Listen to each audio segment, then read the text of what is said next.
제가 살이 빠졌습니다. 제가 2023년쯤부터 지금까지 체중이 77kg에서 78kg 사이였는데요. 제가 지난 3개월 사이에 살이 빠져서 73kg, 4kg가 되었습니다. 제가 살이 빠진 이유는 아마 많은 분들께서 수면과 식단 또는 운동을 완벽하게 하려고 엄청 잘하려고 노력할 겁니다. 저도 예전에 그랬어요. 그런데 혹시나 그런 것들이 뭔가 좋은 변화를 못 만든다면 어쩌면 여러분들께서는 지금 조금 대충 해야 될 수도 있습니다. 이때 필요한 건 편안한 마음, 이완된 몸과 마음이에요. 편안한 마음 또는 이런 이완 속에서 존재할 수만 있다면 평소에 식단과 운동 또는 수면을 완벽하게 하지 않아도 원하는 몸으로 조금 더 다가갈 수 있다고 생각합니다. 그래서 오늘은 이 수면과 운동, 식단을 빼고 제가 지금까지 해본 수많은 건강 습관 중에서 우리가 하루에 기본적 루틴으로 가져가면 좋은 것 15가지를 알려드릴 겁니다. 오늘 제가 소개해드릴 15가지 습관은 아침에 할 수 있는 것 5가지, 낮에 할 수 있는 것 5가지, 저녁에 할 수 있는 것 5가지로 구성되어 있습니다. 가장 먼저 아침부터 살펴볼게요. 첫 번째는 지금보다 30분에서 1시간만 일찍 일어나는 겁니다. 아마 많은 분들께서 미라클 모닝 해봤을 겁니다. 하지만 지금도 그걸 하고 있는 분들은 많지 않습니다. 그리고 그 중에서 많은 분들께서 미라클 모닝이 자신한테 안 맞더라 또는 별로 안 좋았다라고 할 수도 있을 겁니다. 하지만 저는 미라클 모닝 자체는 굉장히 중요하고 좋은 습관이라고 생각합니다. 중요한 건 우리가 그동안 큰 실수 2가지를 하고 있었다는 거예요. 첫 번째는 잠을 충분히 깊게 자지 않은 겁니다. 우리가 보통 일찍 일어나는 것만 생각하지만 일찍 자는 것은 하지 않아요. 그러니까 새벽 4시에 다시 일어나지만 자는 시간은 11시, 12시 그대로 자는 겁니다. 그렇게 하면 지속할 수가 없어요. 몸과 마음이 축날 수밖에 없습니다. 효율도 떨어지고 오래 갈 수가 없어요. 그래서 아침에 30분에서 1시간 일찍 일어나되 그만큼 잠드는 시간도 30분에서 1시간 정도 일찍 앞으로 당기면 각자가 7시간에서 8시간 자는 거. 두 번째 실수는 이 생활 패턴을 너무 급격하게 갑자기 바꿨던 겁니다. 우리 생체 리듬이 바뀌는 데는 시간이 좀 필요해요. 그래서 우리가 갑자기 일찍 일어나고 갑자기 일찍 자려고 하지 마시고요. 한 달에 30분 정도씩 이 시간을 앞당긴다고 생각하시면 됩니다. 그렇게 기존에 자는 시간보다 30분 정도 한 달 동안 시간을 들여서 천천히 당겨보는 거예요. 그런 식으로 내 몸이 적응할 시간을 주고 조금씩 나한테 가장 맞는 이 시간을 확보하는 겁니다. 이런 식으로 아침 30분에서 1시간을 확보하는 것, 이를 통해서 이 아침에 가장 맑고 머리가 맑은 그 시간, 고요한 그 시간을 온전히 나를 위해서 쓰는 것, 이게 첫 번째입니다. 두 번째는 아침 햇빛을 3에서 5분만 쐬는 겁니다. 아침에 우리의 망막을 통해서 들어오는 이 빛은 몸의 전신에 생체 시계를 맞추는 스위치입니다. 이 스위치가 아침에 잘 켜져야지 그날 밤이 됐을 때 우리가 자연스럽게 졸리게 됩니다. 이 햇빛을 잘 쐬기 위해서는 창문을 열어주고요. 방충망도 여는 게 좋습니다. 혹시나 시간이 좀 없다면 출근길에 햇빛이 드는 곳을 걷는 것도 좋아요. 이렇게 딱 3에서 5분만 아침에 최대한 일찍 햇빛을 쐬주세요. 이때 잠시 명상을 하거나 산책을 하는 것도 좋습니다. 우리 전신의 대사 그리고 우리 생체 리듬은 결국 이 빛에 의해서 켜지고 꺼지고 운용되기 때문에 아침에 우리가 햇빛을 잘 쐬는 것, 이를 통해서 우리의 몸을 적절하게 깨우는 것, 그게 의외로 우리가 수면, 식단, 운동보다 우리 건강에 미친 영향이 크다는 것 기억해 주시면 좋을 것 같습니다. 세 번째 습관, 따뜻한 소금차를 마시는 겁니다. 우리가 자고 일어났을 때는 몸속에 수분과 전해질이 조금 낮아져 있습니다. 이때 보통 물만 마실 텐데요. 물만 마시면 그대로 소변으로 나갈 가능성이 높습니다. 그래서 저는 아침에 따뜻한 물 250ml에서 500ml에 소금을 1.5에서 3g 정도 넣습니다. 티스푼 기준으로는 4분의 1에서 반 티스푼 정도예요. 염도로 계산하면 0.6%인데요.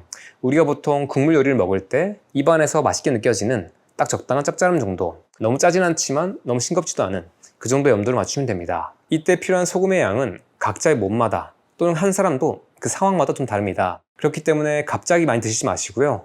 조금씩 늘려가면서 몸과 마음의 반응을 보면서 천천히 습관을 들여보세요. 이렇게 아침에 소금차를 마시고 나면 몸이 따뜻해지고 신경계가 깨어나는 느낌이 듭니다. 가짜 허기도 가라앉고요. 그리고 이 소금차를 다 마신 뒤에는 텀블러나 큰 통에다가 물을 담아서 이것을 오전 내내 나눠서 마시면 좋습니다. 이렇게 해서 우리가 하루 동안 1.5에서 2리터 정도의 물을 단순히 맹물만 아니라 소금도 적절하게 해서 충분하게 몸에 넣어주는 게 우리 대사 건강에 굉장히 중요합니다. 어쩌면 우리가 아침에 커피나 당분이 필요했던 게 아니라 수분과 전해질이 필요해서 우리가 이런 것들을 착각했던 게 아닌가 생각도 듭니다. 또는 이 소금물에 대해서는 다음 영상에서 자세히 얘기했으니까 안 보신 분들은 참고해 주시면 좋을 것 같습니다. 다만 이미 신장질환이 있거나 고혈압약을 드시는 분들은 조심해서 접근할 필요가 있습니다. 네 번째는 찬물 샤워입니다. 일단 찬물 샤워는 필수는 아닙니다. 하지만 개인적으로 우리 대사 건강을 유지할 때 굉장히 효과적이라고 생각해요. 방법은 간단합니다. 평소처럼 따뜻하게 몸을 씻은 다음에 마지막에 30초 정도만 찬물로 마무리하는 거예요. 혹시나 조금 적응이 안 되었다면 약간 시원한 물 정도로 해도 괜찮습니다. 그게 좀 더 익숙해지고 나서는 온도를 조금 더 낮추거나 1분에서 2분까지 늘려나가는 거예요. 저는 개인적으로 이 찬물을 맞으면서 보통 호흡이 가빠지는데 최대한 천천히 눈을 감고 깊게 호흡을 하려고 합니다. 그런 식으로 깊고 느린 호흡을 1분에서 2분까지 하고 나서 물을 끄고 몸을 닦고 나옵니다. 혹시나 오전에 운동을 하시는 분이라면 이 운동을 하고 나서는 몸이 데워지기 때문에 이렇게 찬물로 마지막에 마무리하는 게 더 큰 도움이 됩니다. 반면에 저녁 늦게 찬물 샤워를 했을 때는 오히려 각성이 돼서 수면을 방해할 수 있습니다. 그래서 가능하다면 아침이나 낮에 하는 게 좋습니다. 다만 심혈관 질환이 있거나 대사 질환이 있거나 몸이 약한 노약자 경우에는 이걸 함부로 하면 안 됩니다. 찬물 샤워는 몸에 스트레스를 주기 때문에 우리가 적응이 안 되었다면 또는 몸이 이 스트레스를 견딜 수 없는 상태라면 조심하는 게 맞아요. 다섯 번째는 아침에 글을 쓰는 겁니다. 아마 많은 분들께서 아침에 그냥 일어나는 대로 급하게 뭔가 준비해서 나가는 식으로 하루 시작할 겁니다. 여기에서 딱 3분만 또는 5분만 시간을 주세요. 그리고 차분하게 앉아서 앞에 노트를 놓고 아무거나 글을 써보세요. 그날 할 일이 있다면 그런 것들을 투두리스트로 정리해도 괜찮고요. 떠오르는 생각이나 느껴지는 감정, 기분 같은 게 있다면 또는 지금 갑자기 떠오르는 게 있다면 그것들을 막 적어보세요. 이런 식으로 우리가 추상적으로 막연하게 갖고 있었던 것들을 이렇게 문장으로 객관화해서 쓰는 것, 이것 자체가 몸에 주는 편함이 있습니다. 이렇게 정돈을 하고 준비한 다음에 하루 시작하면 하루가 조금 더 안정적이고 잘 흘러가요. 딱 세 줄만 적어도 괜찮고 가끔은 건너뛰어도 괜찮습니다. 너무 잘 하려고 하지 마세요. 대충 하세요. 일단 하는 게 중요합니다. 그리고 제가 강조하는 것 중에 하나는 이런 것들을 하실 때 휴대폰이나 컴퓨터를 보지 않는 겁니다. 저는 개인적으로 일어나고 나서 첫 1시간에서 3시간 정도는 휴대폰이나 노트북을 최대한 안 쓰려고 합니다. 그렇게 이 외부 세상과 연결되지 말고 온전히 내 안에서, 내 평안 안에서, 나의 주도권 안에서 나의 하루를 시작하는 겁니다. 그렇게 고요하게 집중력 있게 하루를 시작하다가 우리가 조금 더 필요한 순간이 됐을 때 그때 가서 휴대폰을 켜고 노트북에 접속하는 겁니다. 이렇게 하면 아침이 지금과 굉장히 다르게 시작된다는 것을 느낄 수 있어요. 이제는 낮으로 가보겠습니다. 낮 시간은 보통 우리가 학교에 가거나 일을 하거나 또는 해야 하는 무언가들이 있는 시간입니다. 이때는 사실 조금 더 활성화된 몸으로 이런 것들을 잘 해내는 게 중요한 시간입니다. 이렇게 낮 시간을 보내면서 우리가 할 수 있는 것 5가지 알려드리겠습니다. 여섯 번째는 일상에서 많이 움직이는 겁니다. 보통 우리가 이 운동을 얘기할 때는 헬스장에 가거나 요가원에 가거나 필라테스에 가거나 또는 바깥에 달리거나 이런 식으로 적극적으로 하는 운동만 생각합니다. 하지만 의외로 이건 못지않게 중요한 게 하루의 일상적인 신체 활동이에요. 어쩌면 우리 할머니 할아버지들이 헬스장 가지 않았어도 운동을 하지 않았어도 건강한 이유 중에 하나가 바로 많이 움직였기 때문이라고 생각합니다. 그리고 올해 제가 운동을 덜 했지만 살이 빠진 이유도 여기 있다고 생각합니다. 올해 사실 눈에 띄지 않게 바뀐 게 하나 더 있었어요. 바로 이동 방식입니다. 예전엔 제가 늘 차를 타고 다녔습니다.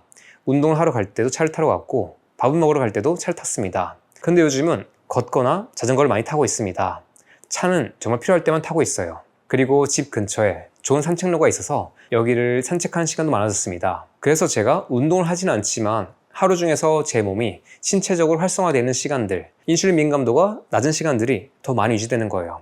그런 식으로 우리가 하루에 30분에서 1시간만 운동을 빡 하고 남은 시간 동안 계속 앉아있는 것보다 어쩌면 부지런하게 계속해서 움직이는 것, 또는 가만히 앉아 있다가도 자세를 바꿔주고 이렇게 움직이는 것, 이런 것들이 우리 신체 건강을 유지할 때 굉장히 중요하다는 것을 다시 한 번 더 깨달았습니다. 우리가 일상에서 할 수 있는 움직임들은 차를 타는 것 대신에 대중교통을 이용하거나 걷는 것, 자전거를 타는 것, 또는 엘리베이터 대신에 계단을 이용하는 것, 우리가 식사하고 나서 10분 정도만 산책하는 것, 또는 식후에 가볍게 운동을 해주는 것, 통화할 때는 앉지 말고 서서 걷는 것, 또는 우리가 오래 앉아 있었다면 50분마다 한 번씩 일어나서 움직이는 것, 그 외에도 설거지나 빨래 널기, 청소와 같은 집안일들을 부지런하게 하는 것, 이런 식으로 우리가 운동을 못한 날이 있어도 안 움직인 날은 없게 평소에 최대한 부지런하게 움직이는 것, 저는 이게 운동 못지않게 굉장히 중요한 습관이라고 생각합니다. 7번째는 맨발 걷기와 산책입니다. 우리의 발은 한쪽에만 뼈가 26개, 관절은 33개가 있습니다.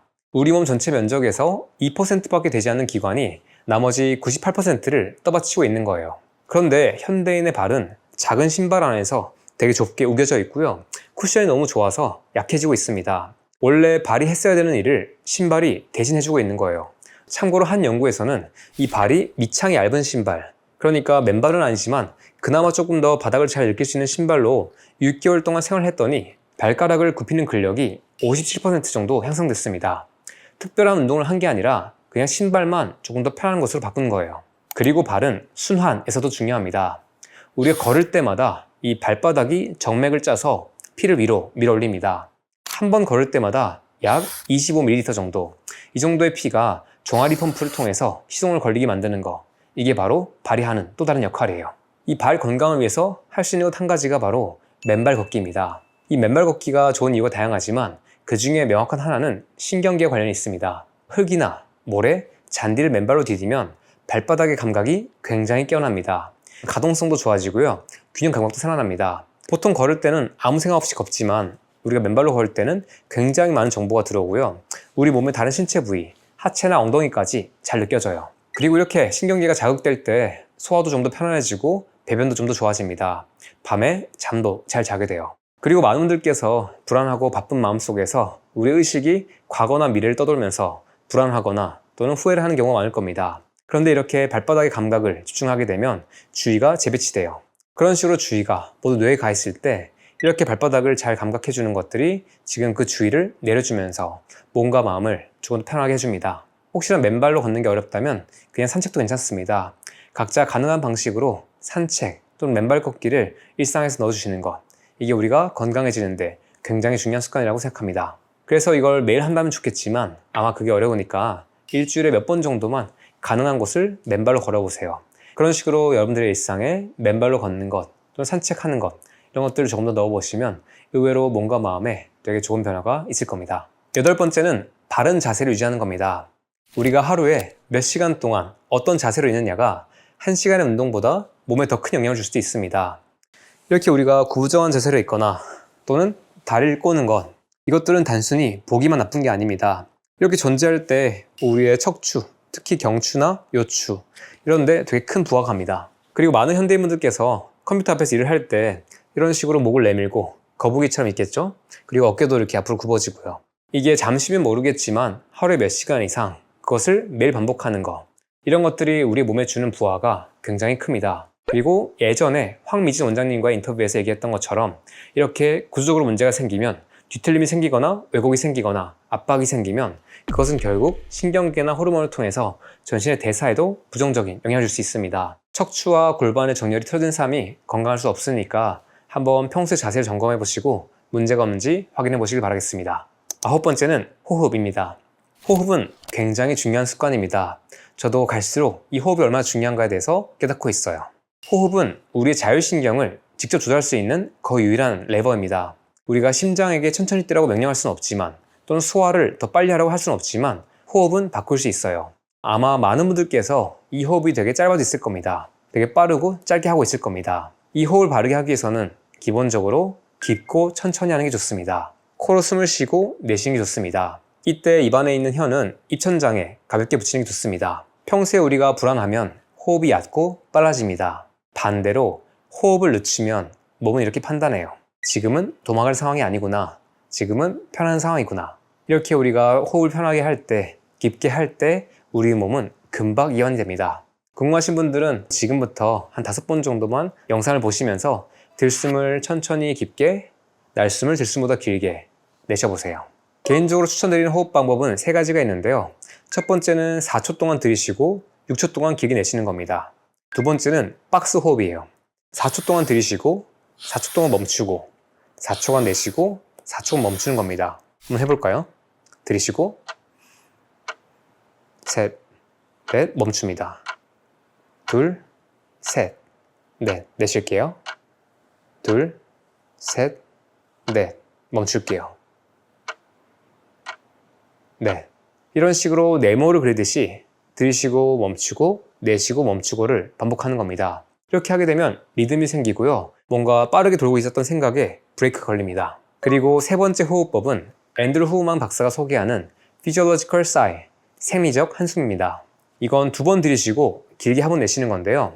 한 번 쭉 들이신 다음에 끝에서 한 번 더 들이쉬어요. 끝까지 들이신 다음에 한 번 길게 내쉬는 겁니다. 이 호흡을 1분에서 3분 정도만, 특히 긴장감이 올라올 때, 약간 정신이 없을 때 해주시면 효과가 좋습니다. 이런 호흡을 일상에서 더 많이 하시는 게 우리의 건강에 굉장히 중요해요. 저는 보통 일을 시작하기 전에 이 호흡을 합니다. 그런 식으로 급하게 들어가는 게 아니라 잠시 멈춰서 호흡으로 나의 존재로 돌아오고 나의 생리적인 어떤 상태를 안정화시킨 다음에 일을 시작하면 효율이 굉장히 좋아요. 그리고 조금 더 근본적으로 호흡 기능을 개선하기 위해서는 이촌동 요가원 대표님께서 제안하시고 계신 이 장요근 운동을 포함해서 몇 가지 훈련들을 유튜브에서 보시고 한번 해보시면 호흡이 자연스럽게 조금 더 편하고 깊고 길어질 겁니다. 이렇게 호흡이 편해지고 길어져야지 몸이 편안해지고 몸이 충분하게 회복할 수 있습니다. 10번째 습관은 좋은 차를 마시는 겁니다. 이 이야기 시작하기 전에 차가 뭔지에 대해서 간단하게 짚어볼게요. 엄밀히 말하면 차는 차나무, 학명으로는 카멜리아 시넨시스라는 나무의 잎으로 만든 것만을 가리킵니다. 여기에는 녹차, 홍차, 우롱차, 보이차 같은 것들이 있습니다. 이것들의 차이는 발효, 이 산화를 얼마나 어떻게 시켰냐에 달려 있습니다. 녹차는 산화를 거의 시키지 않은 것이고요. 홍차는 완전히 산화한 것입니다. 우롱차는 그 중간 정도고요. 보이차는 이 산화 이후에 후발효를 더 거친 거고요. 이렇게 같은 나무에서 나온 잎이지만 이것을 가공하는 방식에 따라서 색도, 맛도, 향도 완전히 달라집니다. 차를 정말 좋아하시는 분들이 있지만 또 많은 분들은 사실 차를 많이 먹지 않아요. 그냥 카페 갔을 때, 커피 먹기 늦었을 때 그때 그냥 억지로 차를 시키는 정도일 겁니다. 근데 제가 2021년 한 카페에 가서 어떤 차를 마셨습니다. 그 차가 이 차예요. 헛개나무 열매 차입니다. 이 차를 마시고 제가 차라는 게 맛이 없는 게 아니라 내가 지금까지 마시는 차를 못 먹어봤구나라는 걸 깨달았습니다. 그래서 제가 카페 대표님한테 이 차가 어디 건지 물어봤는데 맥파이 앤 타이거라는 브랜드 제품이라고 말씀해 주셨습니다. 아마 아시는 분들은 아실 겁니다. 오늘 영상은 맥파이 앤 타이거의 제품 광고를 하게 되었습니다. 광고 영상 맞아요. 제가 이 제품을 광고하고 싶었던 이유는 제가 오랫동안 되게 맛있게 먹었던 차이기 때문입니다. 여러분들한테 자신있게 추천할 수 있는 차예요. 맥파이 앤 타이거의 차의 매력은 사실 카페인 있는 이 엄밀한 차보다는 대용차에 있습니다. 여기에는 맛있는 무카페인 차가 굉장히 많아요. 이런 무카페인 차가 매력적인 이유는 제가 커피를 거의 먹지 않기 때문입니다. 카페인도 되게 예민해져서 잘 마시지 않아요. 그래서 이런 보이차나 잭살차, 녹차 같은 것들을 좋아하긴 하지만 이런 것들을 많이 먹었거나 늦게 먹었을 때, 오후에 먹었을 때는 분명 오후에 제 자는데 방해가 됩니다. 그래서 평소에는 마음 놓고 먹기는 좀 그랬는데요. 이렇게 마시는 차를 무카페인으로 가지고 있으니까 일상에서 당수진 맹물보다 더 맛있게 물을 마시는 경험들을 할 수 있게 돼요. 그리고 사실 이런 차를 마시는 행위는 단순히 맛이나 즐거움에만 있지는 않습니다. 지금 많은 현대인한테 또는 저한테 필요한 것은 각성이 아니고 이완입니다. 긴장을 내려놓고 휴식하는 거예요. 근데 우리가 갑자기 이렇게 멈추는 건 쉽지 않습니다. 어떤 도구나 매개체가 필요하기도 해요. 맥락이 필요합니다. 이를 위해서 제가 되게 좋아하는 게 차를 마시는 시간입니다. 제가 예전에는 이 차를 내리는 게 되게 어렵다고 생각했어요.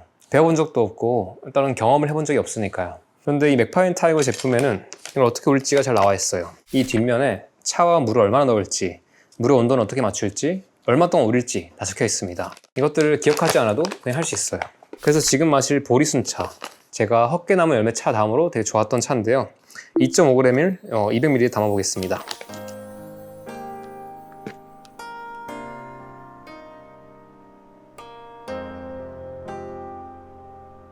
헛개나무 열매차는 3, 4분이고요. 얘는 1분만 우립니다. 그리고 뭔가 이렇게 타이머를 켜놓고 기다리는 시간이 되게 좋아요. 강제로 멈추게 되는 게 되게 좋아요. 이건 맥파이 앤 타이거에서 판매하고 있는 사과 모양의 유리잔입니다. 되게 딱 한 번에 먹기 딱 좋아요. 자, 이렇게 시간이 됐고요. 저울은 끕니다. 얘를 오랫동안 놔두면 너무 진해지거든요. 그래서 얘를 이 서버에 넣는 겁니다. 뭐 각자 가지고 있는 머그컵에 넣어도 괜찮습니다. 그 뚜껑을 열어놔야 돼요. 덮어놓으면 얘가 좀 쪄집니다.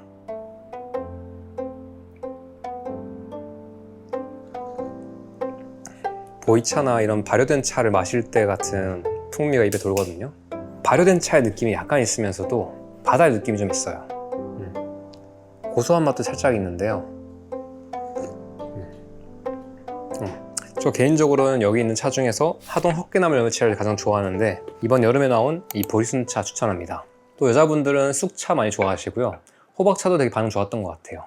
맥파이 앤 타이거에서 저희 구독자분들을 위해서 조금 더 싼 가격에 이 차와 이런 닭이 같은 것들을 구매할 수 있는 링크를 만들어 주셨습니다. 아래 고정 댓글에 링크 있으니까요. 한번 들어가 보시고 각자 마음에 드는 입차 하나씩 고르셔서 가지고 있는 닭이, 혹시나 이런 닭이가 없다면 같이 구매해서 한번 누려보시길 바라겠습니다. 그런데 여기서 한 가지 말씀드릴 게 있는데요. 모든 차가 물처럼 마셔도 되는 건 아닙니다. 물처럼 마셔도 되는 차가 있고 안 되는 차가 있어요. 물처럼 마셔도 괜찮은 차는 루이보스, 보리차, 현미차 정도입니다. 반대로 차나무에서 온 차들은 아까 카페인이 있으니까 조심해야 되고요. 커피나 옥수수 수염차, 둥글레차, 헛개나무 열매차, 메밀차 같은 것들은 너무 많이 마시는 것은 조심할 필요가 있습니다. 이것들은 각각 어떤 이뇨작용이 있는 것들도 있고요. 성질이 찬 것도 있고 약성이 있는 것도 있습니다. 우리가 좋은 약이 있다고 해도 그것을 너무 많이 마시면 그러면 몸에 부담이 될 수 있습니다. 그래서 이렇게 물처럼 마셔도 되는 차와 안 되는 차를 구분하시고, 이렇게 소개한 차 중에서 카페인이 없다고 해도 이런 물처럼 마시면 안 되는 차들은 이런 식으로 우리의 닭에 내려서 한 번 정도, 두 번 정도 많지 않게 즐기고, 또 하루 동안 너무 양이 많지 않게 마시는 것, 그렇게 마시는 게 우리가 조금 더 현명하고 안전하게 차를 마시는 방법이라고 말씀드립니다. 이제 저녁으로 넘어올 텐데요. 저는 저녁 시간이 하루 중에서 가장 중요하다고 생각합니다. 아침과 낮은 뭔가 세상에서 우리가 해야 되는 것을 세상의 속도에 맞춰서 사는 시간이라면, 저녁 시간은 그 속도에서 나와서 나의 주도권을 찾는 시간입니다. 또는 휴식하고 이완하고 내려놓는 시간이에요. 우리가 하루 종일 남의 요구에 맞춰서 살다가 저녁 시간까지 그 상태로 흘려보내게 되면 이 하루에 온전히 내 것인 것이 없게 됩니다. 그래서 저녁에 무너지는 거예요. 뭔가를 먹게 되고 이 화면 속에 살게 되고 자꾸 잠을 미루게 되고, 이런 것들은 사실 우리가 편함을 느끼기 위해서, 이완되기 위해서, 또는 나를 살리기 위해서 하는 행동일 수도 있습니다. 하지만 이때 우리한테 진짜 필요했던 것은 지금 괜찮다, 안전하다, 쉬어도 된다 라는 느낌입니다. 그래서 지금부터 말씀드릴 5가지를 했을 때 우리가 조금 더 저녁 시간을 편하게 보낼 수 있을 겁니다. 11번째 습관은 일기 쓰기입니다. 아침에 글 썼던 것이 무언가를 꺼내놓는 작업이었다면 저녁 시간에 일기 쓰기는 정리하고 내려놓는데 굉장히 효과적입니다. 하루 동안 있었던 일들, 하루 동안 느끼거나 배우거나 그런 것들을 우리가 종이로 옮기면 이것들은 나한테서 분리가 됩니다. 어떤 걱정이나 불안이 있을 때 사실 그런 것들을 안에 가지고 있으면, 막연하게 가지고 있으면 굉장히 커지고 정돈이 안 돼요.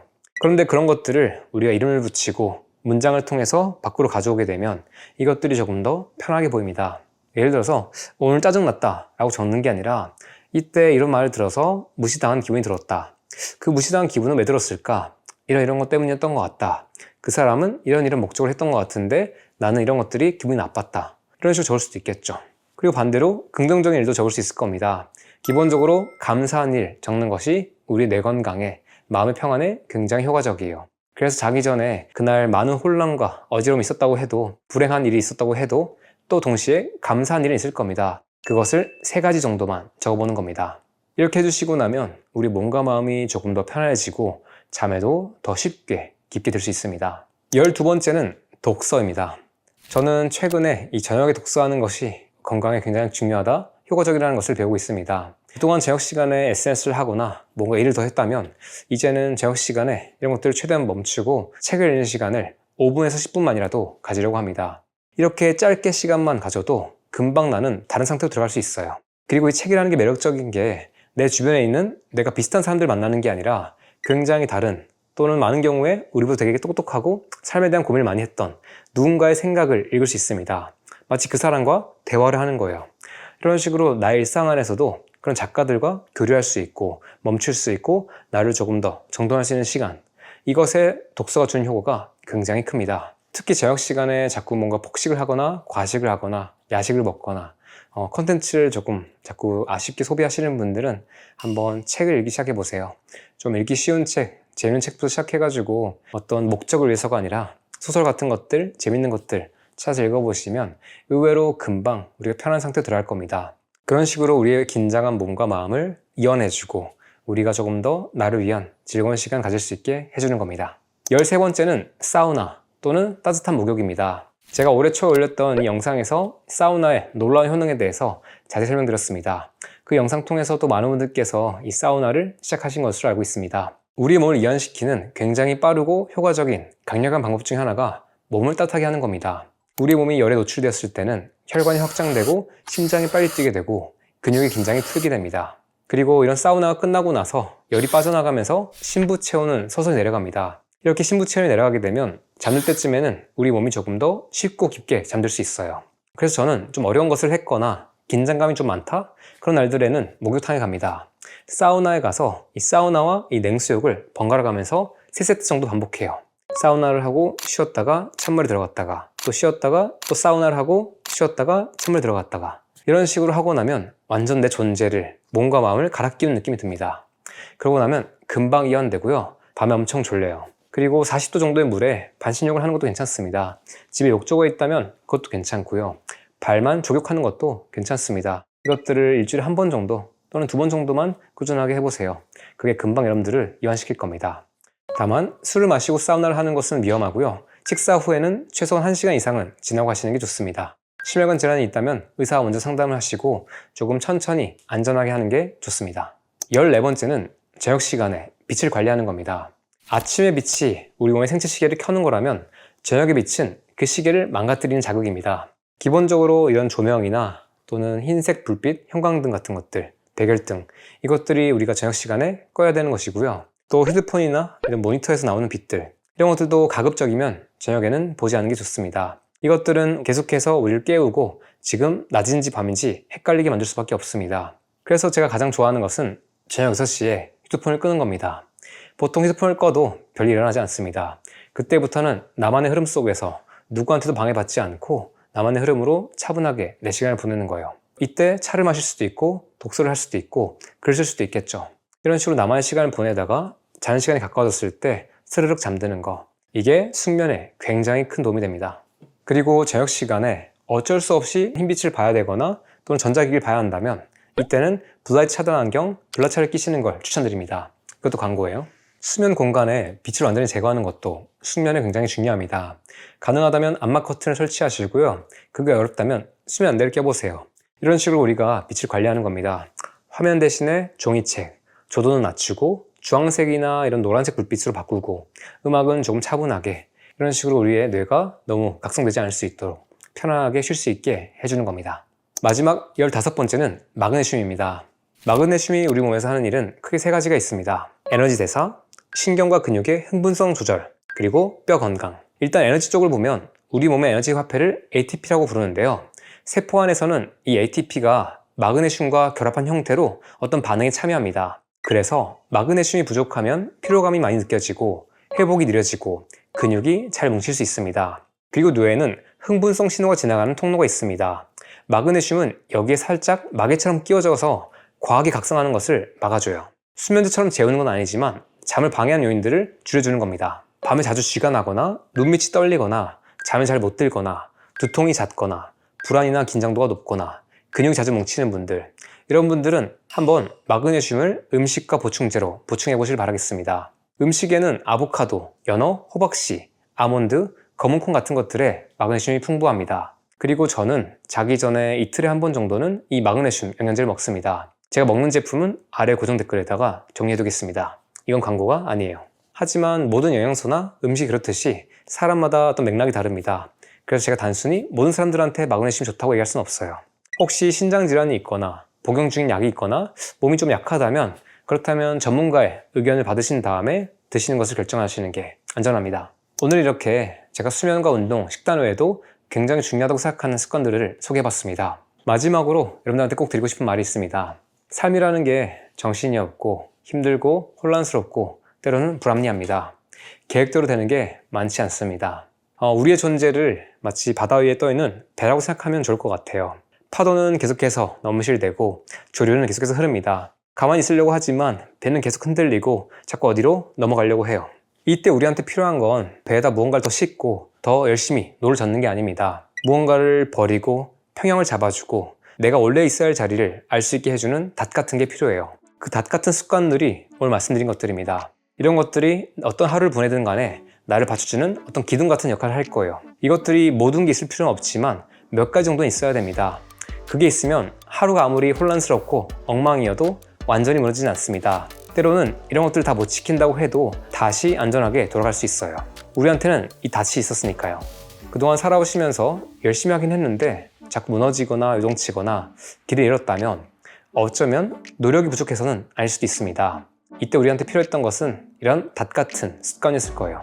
그리고 저는 이런 습관들을 잘 챙기고 있다면 우리가 수면이나 식단이나 운동을 완벽하게 챙기지 않아도 좀 대충 해도 가끔씩은 나쁜 음식도 좀 먹고 잠을 잘 못 자고 운동도 좀 덜 해도 충분히 건강하게 각자가 원하는 몸과 마음 상태로 갈 수 있다고 생각합니다.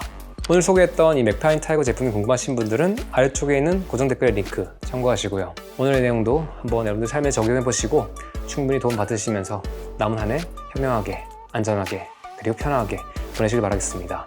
오늘의 내용이 도움되셨다면 아래쪽에 있는 구독과 좋아요, 알람 설정 버튼 부탁드리겠습니다. 지금까지 다이어트 과학자 최혜겸이었습니다. 오늘도 감사했습니다.